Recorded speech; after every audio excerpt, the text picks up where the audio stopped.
Okay, today I'm going to talk about the art of confronting a female freakout. Um,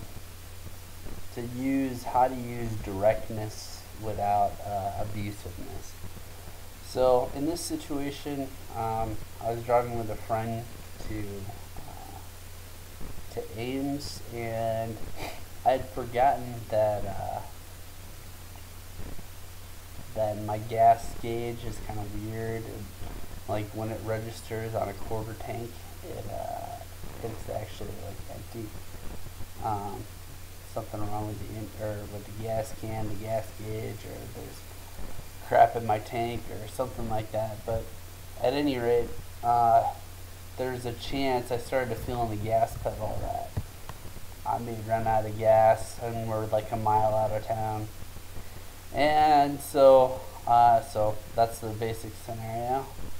And the purpose for bringing it up, I had felt on the gas pedal, well, maybe there's not enough gas in the gas tank. And so I mentioned it just to kind of start thinking and thinking with her too. Even if we do run out of gas, what do we do? Do we have a phone to call AAA? Do I just grab my gas tank, my spare can, and walk? Whatever. I mean, whatever happens will happen. But my purpose was just to generate logical solutions. So I was dealing with it not from oh my God, what could happen? Oh, this and this and this. But it was okay, what are our options? Maybe you could call it like a Jason Bourne mode where he's just thinking of solutions. How do you get out of it? Very practical, rational, mathematical, accounting brain, lawyer brain, maybe.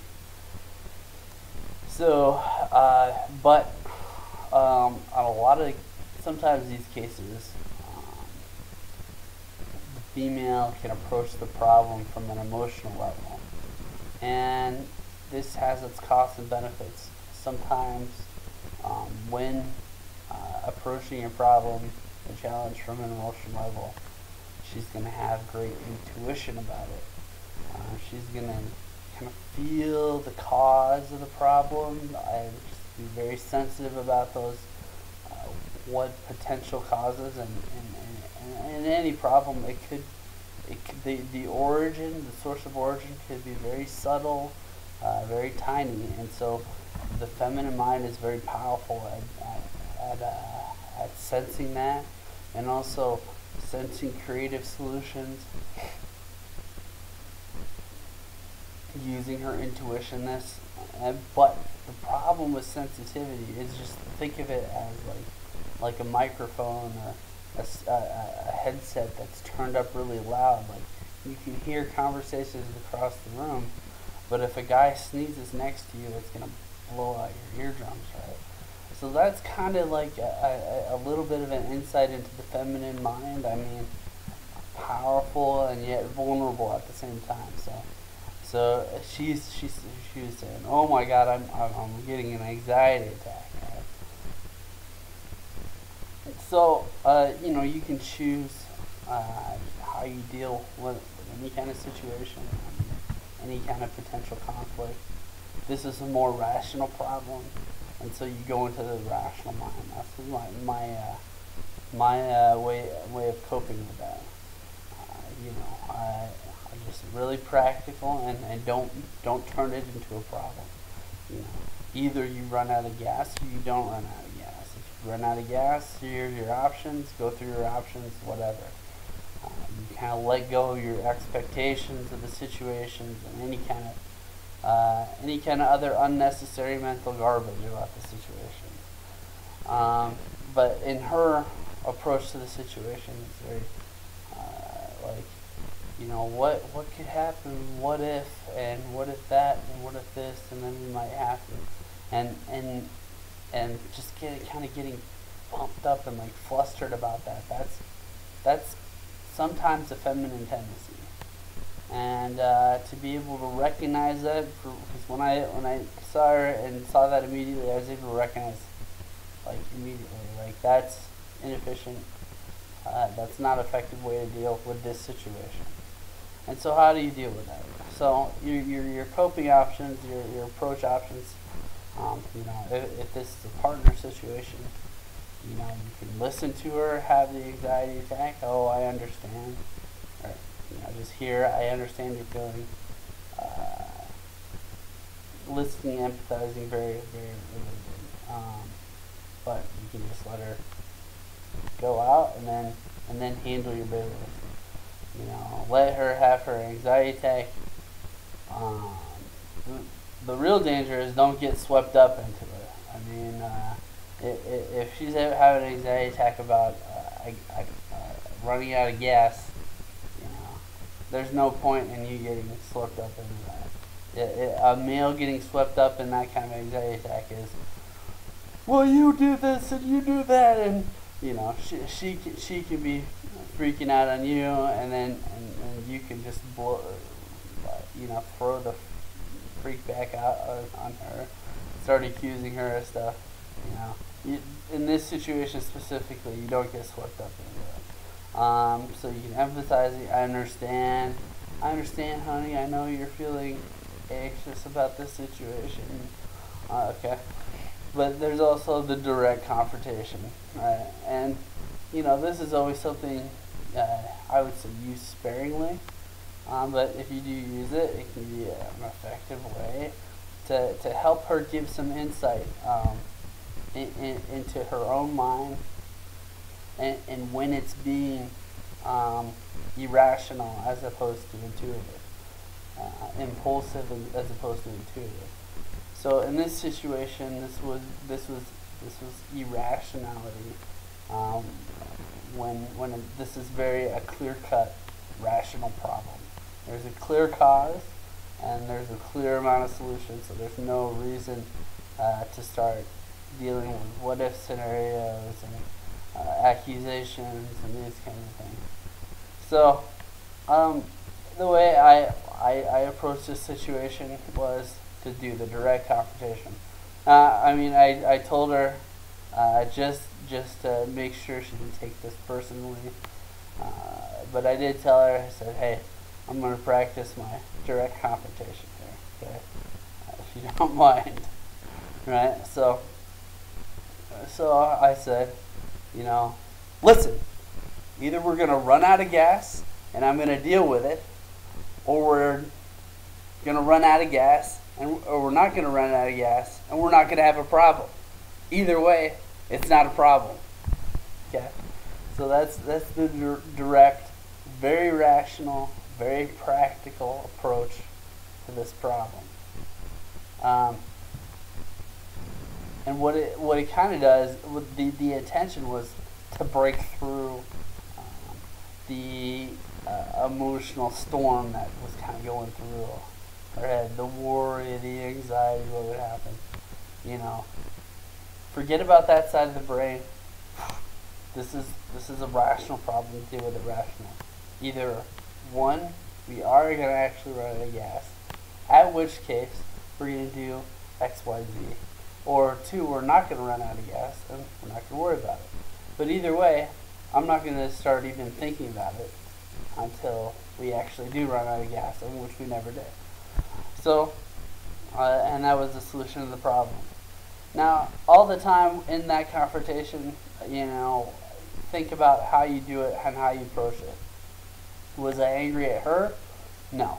I was thinking about the way she was approaching it mentally, and I was confronting that mental approach, not her. Okay? So this is not a personal attack. This is more her own procedure. I'm imagining, this emotional cloud over her of unnecessary crap, and I was focusing on the unnecessary crap cloud. Was I thinking she's stupid? No. This is not about any kind of blanket assumption about anybody else, about your partner. This is not any kind of blanket assumption. You're talking about this situation specifically. And this situation specifically, the most effective way to approach it, this is a practical problem that needs a rational solution. Other problems can be dealt with in other ways. I mean, there are times where you need emotional intuition and that sensing of that situation. In this situation, strict rationality. So the intention with the directness was to cut through the anxiety and to give clear rationality. So to give her that insight also into herself, and also to help her be able to generate a very rational approach to a problem if it's a very practical problem. So this just make a complete shift into a rational mind. So that's directness there. So just to get people's attention and to not let that cycle start to accumulate. Because once the worry starts, then you start to worry about something else, and then that stress builds up, and then you start to accuse your partner. Well, you should have paid attention to the gas gauge before we left. Which, practically in my mind I should have. But you just adapt. And so there's a clear problem. There are a couple of clear solutions, and there are a couple lessons to be learned. And I was able to deal with all of those things without overburdening myself with anxiety or stress. So this is an approach to use sparingly, and if this is an approach you're using to keep yourself in check, like this is the angry man extreme you don't want to get into here. You're not blaming her of anything. You're not accusing. You did this. This is like an emotional storm that came over her. It's not her doing something necessarily. You're not negative, but you're direct and logical. So that's just an approach just to keep in mind, because you don't want to stir up the situation worse. You don't want to make any kind of confrontation balloon into a bigger confrontation if it doesn't need to be. There are times to listen and empathize, and just play and adapt with this approach till it feels right for you. This is something that's going to be expanding your comfort zones if you're not used to confrontation. But there's going to be time, so you're going to adjust your approach to it, and you can even tell your partner, hey, I'm practicing when to use confrontation, how to use it without going too extreme. And so you play and adapt and adjust until it feels right for you, until it feels organic and it feels healthy. You're going to want to stay away from the extremes, but you're also going to want to watch when you're not confronting when you should be. And that's an important thing, I think, for modern men to understand. I think we do have empathizing and listening capabilities. That's a cultural shift recently that happened. But we also need to know how to integrate direct confrontation without letting it be extreme. And so, doing that, integrating that tool into our toolbox, and letting our partners, getting feedback from them on, if we're using direct confrontation in a healthy way. So that was the art of confronting a female freakout. This was just this particular situation. Females can do this to males. That's not a problem. But this is just kind of an exploration of a real life, down to earth challenge. Thanks for listening. More on all things psychology later on. Thanks.